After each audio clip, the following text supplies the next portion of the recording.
For tuning in. Today we've got a great video. We are going to northern Alaska and we're going to check out a section of coastline off the Arctic Ocean. From this coastline here through here, this stretch of coastline in Alaska is very incredible. And there's a lot of cool features that you can't see with just satellite imagery. But one of the things that satellite imagery picks up really well are these lakes that have a consistent orientation. They're long lakes, and they're supposedly thermokarst lakes, which means they just formed from the way the permafrost melted. But we're going to find some organization to them, and we're going to keep finding triangular shaped lakes with a consistent direction as well. All right, let me show you another example.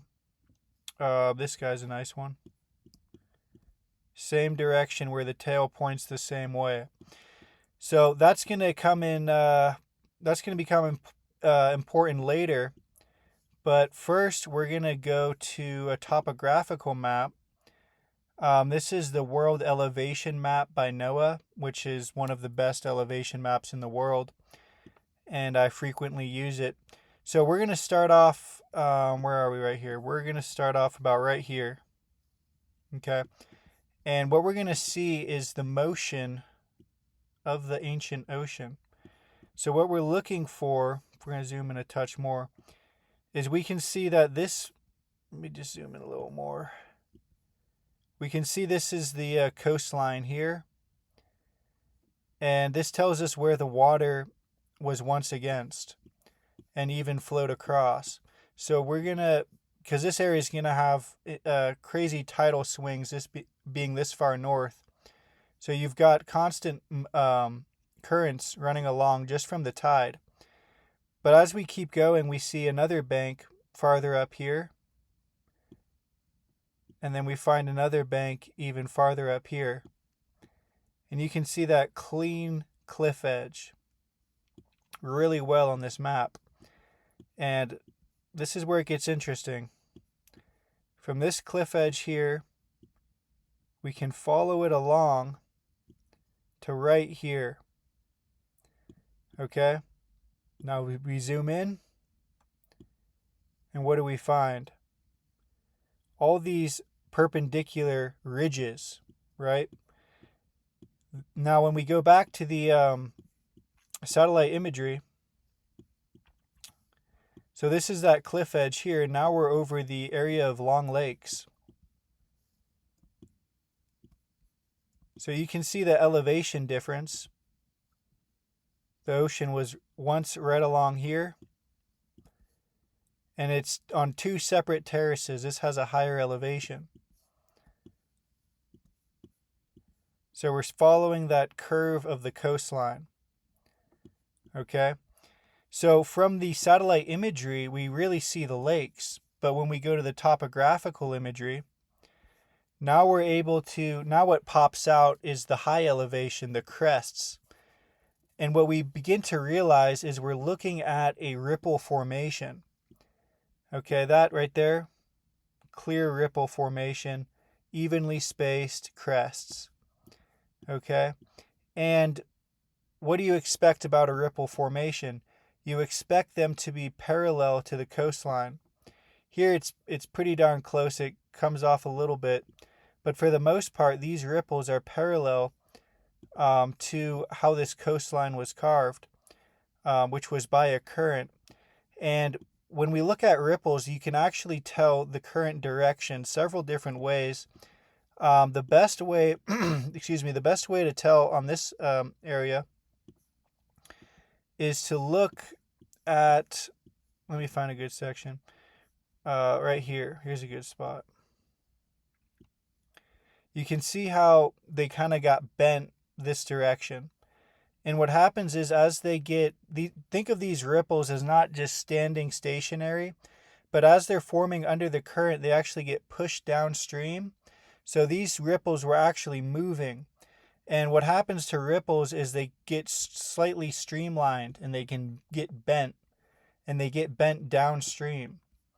So that's what we're looking at. So we're able to determine a current from what would that be? The east, an east ocean current on the Atlantic or the Arctic. But then it gets tricky because then you find um, the them the ripples bent this direction, and that's actually a different feature where as they get transported, they become more like lobes and they move downstream. So it becomes tricky, but you can be pretty confident when we look at the lakes, we're also going to confirm this east to west direction. So here you can see one bent this way and then a lobe pressed this way. And so another way you can tell the current direction is by the slip face, which is probably a better way to tell direction. So what you want to do is you want to find the steeper edge. So on this one here, you can see that it's steeper on this side.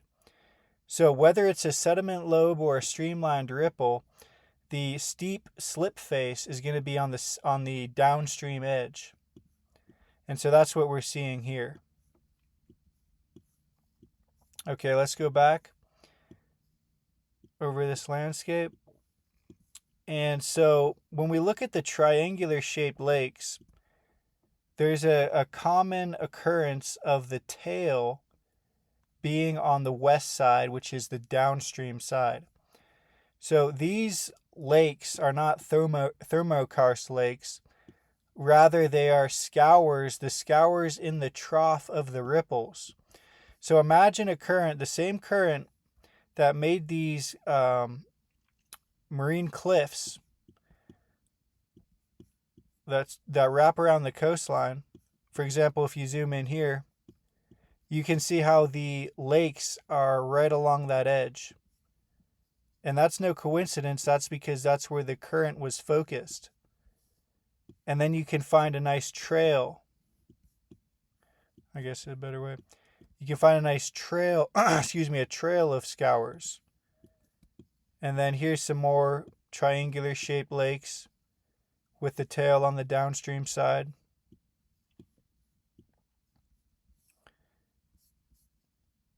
And some larger ones. But they hug along that coastline, that accretion ridge.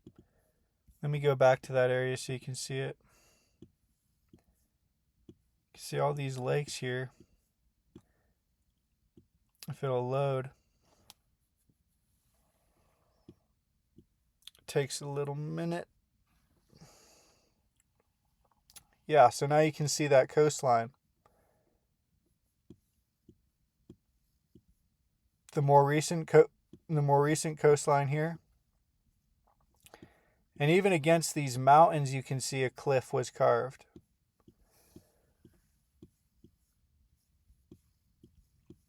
So when we're looking at these lakes, the lakes are just the scoured trough of a ripple formation that you can only really get a good sight of when you look at a topographical map.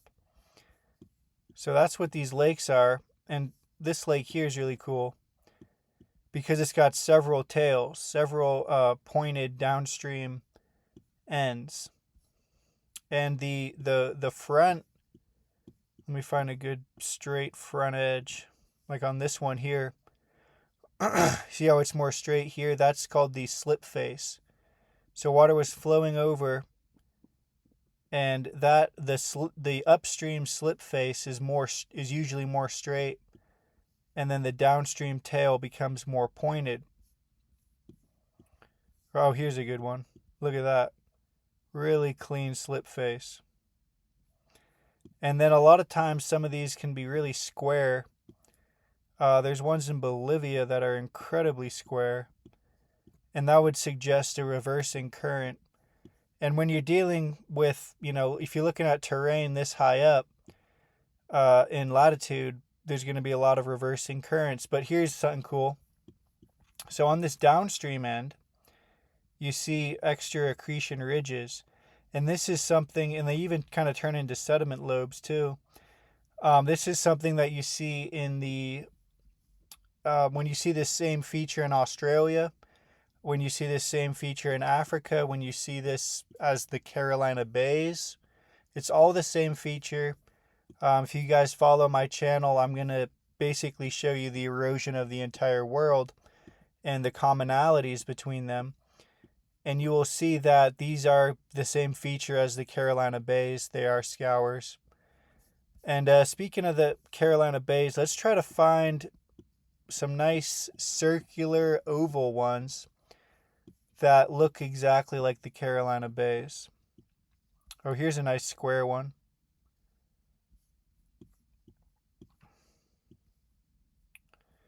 Let's see if we can find some Carolina Bays in here.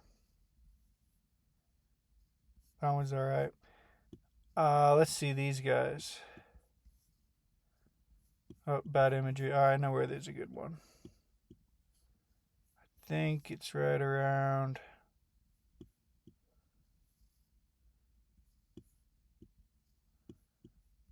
This is an interesting one here. Not too circular though. That one here, now we're getting there. This one's really circular. Another circular one. Let's see if we can find some more. Here's a good one. All right, that would be a Carolina Bay if it was in Carolina. And then let's look for another feature. I think, wait, hold on. All right, let's look for another feature. What's another feature that we find with ripples? So ripples form perpendicular to the current. These long lakes are just the trough of the ripples. And so what should we expect to form parallel with the current flow? Right? That would be drumlins. So when we look at this area, excuse me, we look at this area, first of all, we can see how there's a path to these scours. But when we zoom in, we also see ridges.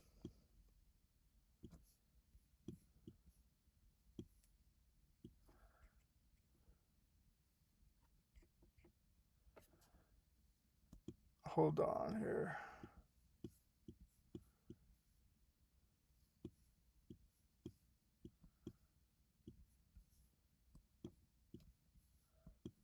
All right, so there's another ridge. Here's another one. Here's another one. So now we're finding parallel ridges in line with the current. Oh, this is a cool one here. So if the water was flowing through here, as we are interpreting these scours, then you find parallel ridges in line with the current. And then you find accretion ridges. This is something you find on lakes, lake shorelines, where the current pushed up these berms, and you find a whole series of them. Okay. So this is all showing current motion, not the melting of permafrost, not wind, but current motion. Oh, and this is a great one. It's almost like a river here. So you've got to look for the pattern of the scours. Oh, here's a good one. Oh, you got to zoom out to see it good. Right here you see a path of scours. Oh, there's some good ridges, parallel ridges. So all of this was eroded away. And then now we've got, oh, that's a perfect drumlin. So we've got drumlins in line with the current. Perfect drumlins. Another perfect drumlin. Look at that. So we've got a feature that goes in line with the current. We've got lakes that are in the path of that current. Here's some more. And then we've got ripples perpendicular. And then all these here look like sediment lobes, which get pushed downstream. They get transported with the current. But now, what's interesting with these sediment lobes is these ones, at least, are showing a current from the west. So when we see the square-shaped lakes, like this guy, and we interpret the direction of the sediment lobes, the sediment lobes being a less impressive feature, therefore we're seeing the current from the west is a less impressive current. But both of these currents are important to the shaping of these scours. The big ripples are showing a current from the west, and the big triangular shaped lakes are doing the same. But when you've got that current reversing, that's what helps you get the square shaped lakes. So yeah, this whole landscape has some really nice sediment lobes that were transported this way. So that's showing a current like that. And then you got this big lake here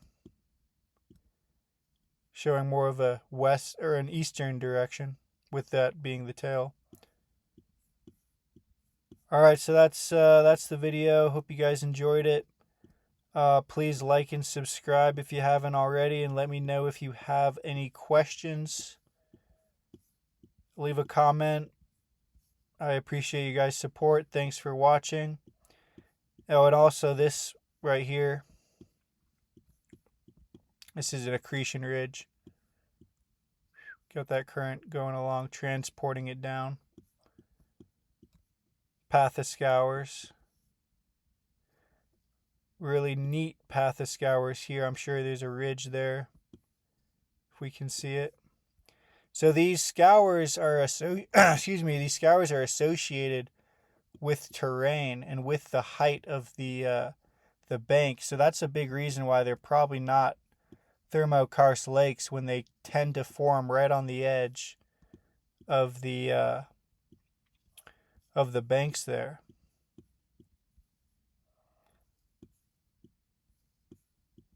All right, here's another good example. Right through there. All right, thanks for watching. Have a great day.